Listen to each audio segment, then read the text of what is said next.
our next guest, he needs no introduction. I'll give you 2 words. Ravi Everest. I don't know what's the fuss. I've been up to Bukit Broga, but I don't call myself Nabil Broga.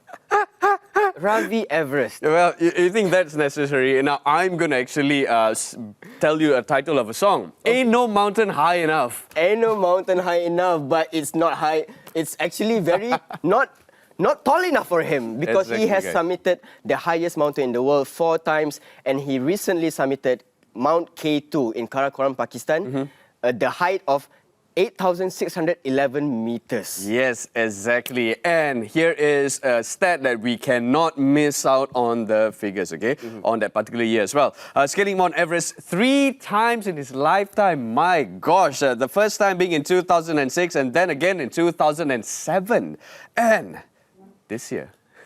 This year. It's crazy. And he has lost 8 fingers in the process. Oh, man. You know what? Let's not keep the suspension. This is the man right here. Ravi Everest, ladies and gentlemen, joining us here on Fresh Brew. Thank you so much, sir, for actually being here.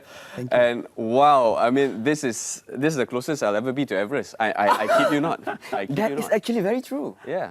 So, first of all, how are your fingers? No, I'm kidding. First of all, Mr. Ravi, why do you do all this? Well, it's difficult to describe the reason why we have this career called professional climbing career. Definitely has to do with our passion, definitely has to do with satisfaction of being on the summit of peaks. And slowly we move on to the next stage, that is to guide people to the summit. All this passion, moving into satisfaction and sharing our dreams with others, it plays a big role, a deep role into our overall satisfaction. So as long as we are doing it, as long as we keep doing it, we are happy people, we are satisfied with ourselves, not just for ourselves. Now we're slowly moving into other people's satisfaction. It looks like the spirit of the team carries you forward as well. And I just remembered that as a child, you know how when we climb things, and our parents usually don't let us climb, but in the Western point of view, just supervise your child climbing, because it is in our nature to climb to your highest point. And that's exactly what Mr. Ravi is trying to do. Well, that's actually deep right there. It's not very, but yeah. And yeah. Exactly. And also, Ravi Everest, we got to know this. We have people going hiking, you know, climbing mountains, etc. Some of do we need to be concerned of your health, fitness-wise first before even attempting to climb a mountain or even go hiking? Well, climbing has been a passion now, lately, last 10 years. But you must understand, it comes with danger, it comes with risk.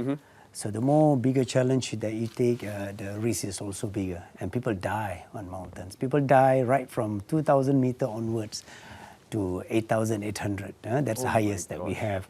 And we have seen many deaths, statistic-wise. We have seen many deaths due to many reasons. One of the reasons is physical fitness. Yeah. Oh, right. So we all have weaknesses, and if you are not able to analyze, to understand your weaknesses, and you go for this challenge, yes, it will, it will create risk, and you will lose your life. But knowing your weaknesses, you rectify with good training, good preparation, then you can take up any challenge. Just like how we are doing 8,000 meters now. When we started, we have to go through a process of knowing our weaknesses, physical-wise, mental-wise, and don't forget also emotional plays a big role in our success and so on. So all these things comes as a package, and all this package you need to analyze daily and see how good you are. And as you get into more experience, climbing, you need to maintain your physical fitness at all times. And that is the toughest one, lah. Yeah, because maintaining. It's not just you got the nasi lemak and the roti canai. It's really tough, honestly, to have that fitness ongoing every single time, to get enough rest. That's actually very important, because fitness deteriorates if you don't get enough rest, correct? And of course, you have a story to tell as well. Did you know that he is actually also was, or maybe still is, if you don't know, we got to get it out of him, a football player? Yeah, so yeah, you played football previously, and then you transitioned into climbing mountains. Could you actually tell us why and etc.? Well, everybody have their downturn. We call it downturn. Means life will get boring and you don't see any progress in yourself. You don't go back to that competitive mood. So that will make you a very boring person. When you're a boring person, life is not good. Life is not interesting. And so every time we will look for something new. All of us are almost same. It's just that I decided to go into deal with nature and take up the challenge with nature. All right, and it was an individual sport, and not many people want to do this as a profession. So it was a big challenge for someone from Southeast Asia, from this kind of culture, to move into alpine, challenging, challenges. So it was our difficult. body's not suited to it. Yeah, but because of my sporting background, it's easy. You have the discipline, you know how to prepare yourself, you have the strength, physical strength, and so it was easy for me to do that transition into another sports that deal with height, alpine condition, and so on. And of course, beginning was very tough because it was something new for Malaysia and new for Southeast Asia. You don't have much experience, knowledge that we can, we can take before we go. So it was all in Europe, in China, in in Nepal that I have to get all this experience and knowledge. So the first few years was difficult. Moving from this sport to another sport was difficult.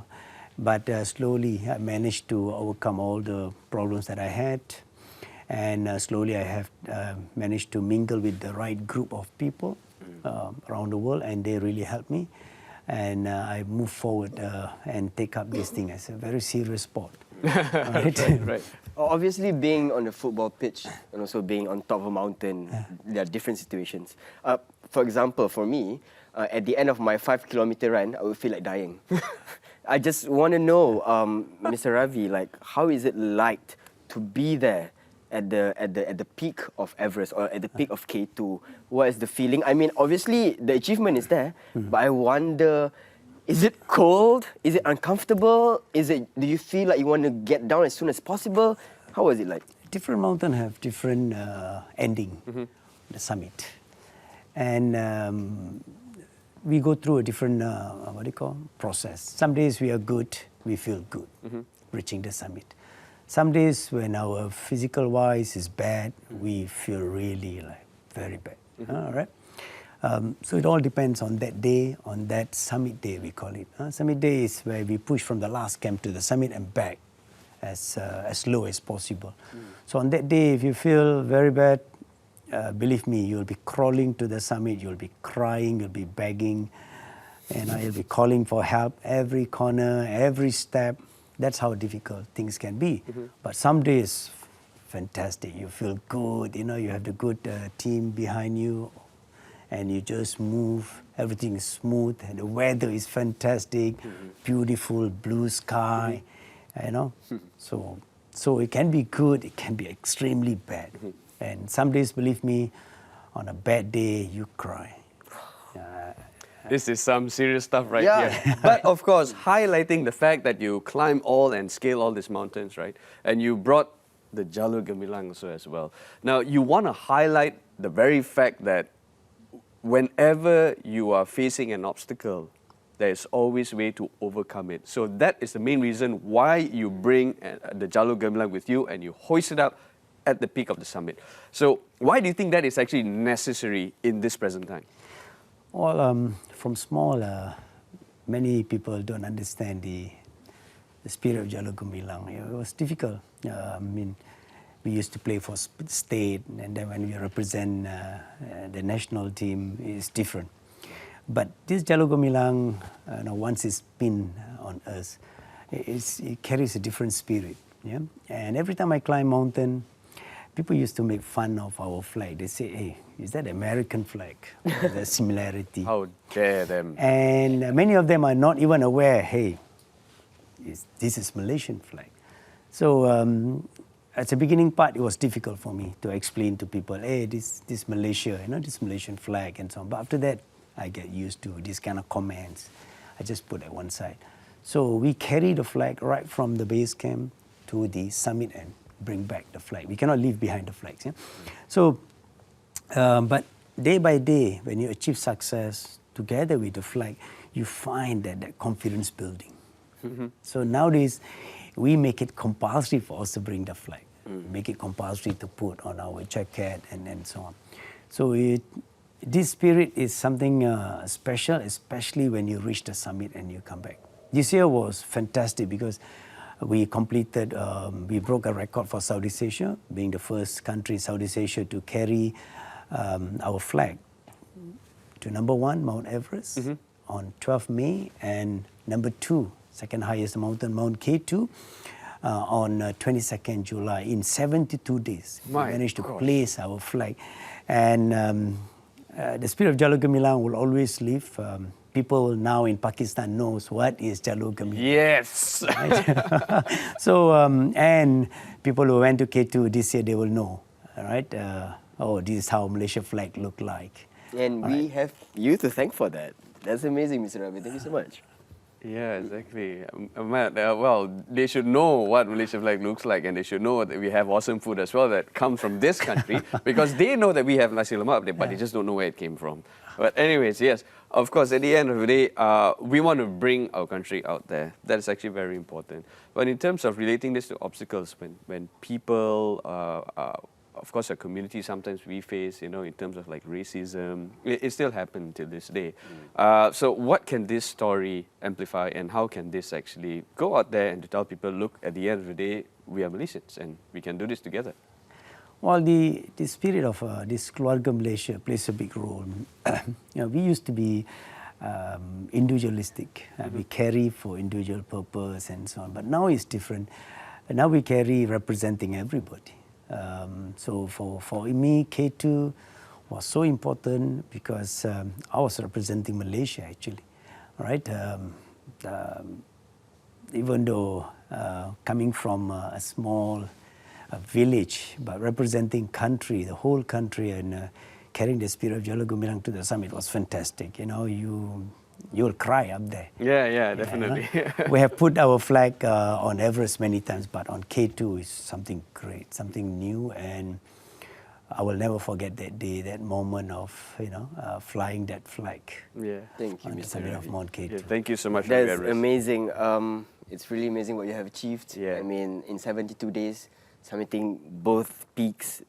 Congratulations, and we wish you all the best. Are you going to summit anytime soon? Yes, we are leaving next March back to 4 big peaks, starting from Annapurna, Everest, Lhotse, and Makalu. 4 mountains above 8,000 meters. So that will be another Southeast Asia record. So we hope people will be exposed again, the Jalur Gemilang. And when we return for our 66th anniversary, I hope that will, that it'll be another great achievement for Malaysia. I'll lend you some of my Keluarga Malaysia spirit. This is me lending some of my Keluarga Malaysia spirit to Mr. Ravi so that he will achieve what he has set out to achieve. Thank you, Ravi. Hopefully that we can actually call you next year in the studio as well, and you bring the exact flag that you brought together with you, climbing those mountains. Thank you so much again, Ravi Everest, for being here today. Ladies and gentlemen, Ravi Everest once again.